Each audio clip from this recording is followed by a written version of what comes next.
이건 두 개로 보면 됩니다. 두 개의 정부가 있다고. 가짜 정부, 얘네들이 피를 무기로 삼아 여러분을 무장해제하고 취약하게 만들고 있습니다.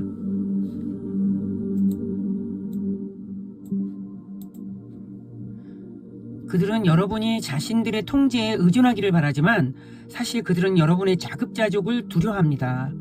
그들은 여러분이 비축한 모든 음식캔, 모든 물병 등 모든 것을 개념하에서 통제하기를 원합니다. 그들이 계엄령을 선포하면 여러분은 모든 것을 잃게 됩니다. 그들은 집에 들어와서 선반에 있는 식료품을 빼앗고 무방비 상태로 만들 수 있습니다. 이것은 문서화된 현실이며 과거에도 일어났고 지금도 일어나고 있습니다.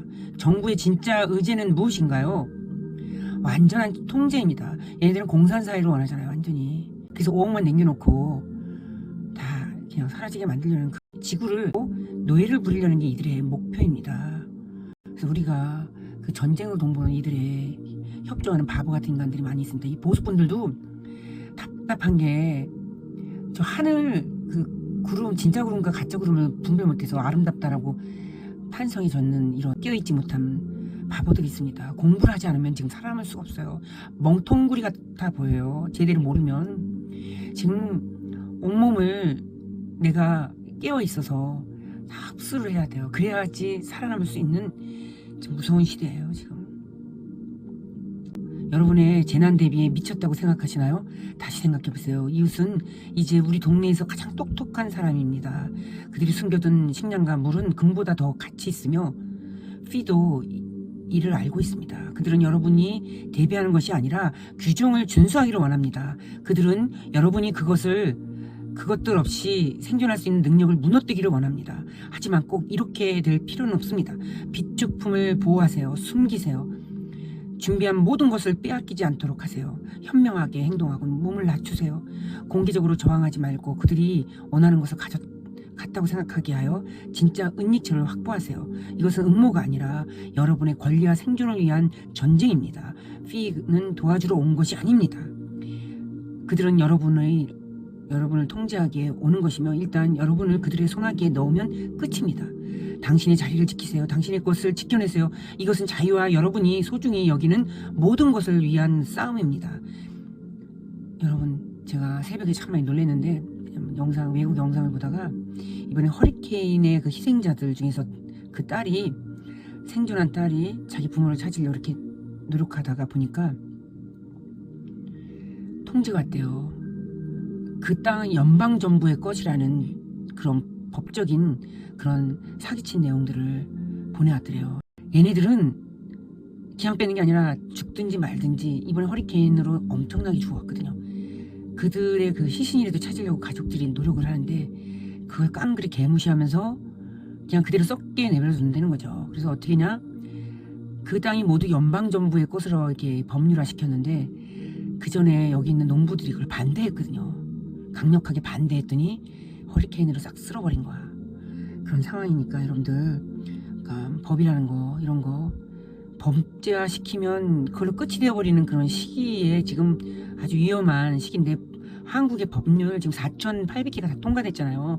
우리 국민들 깨어있지 않아가지고 얼마나 위험한 상태인지를 알으셔야 돼. 그래서 지금 연합군이 무조건 이겨서 우리 그 선거를 갖다가 직접 들어왔으면 좋겠어요. 국민들이 너무나 정말 힘이 없잖아. 다 주권을 놓쳤잖아요.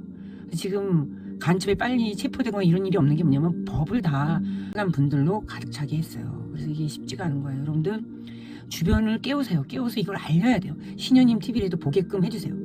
고맙습니다. 좋아요, 구독, 알람으로 응원해주세요. 소설쓰는 시인, 사진작가 신현님이었습니다. 감사합니다.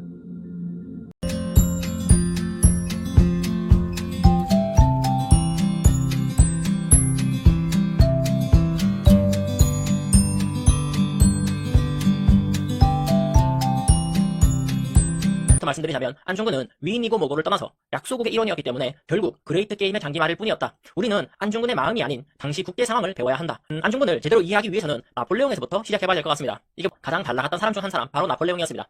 위대한 정복자이자 누군가에게는 침략자였던 나폴레옹은 천하무적이었습니다.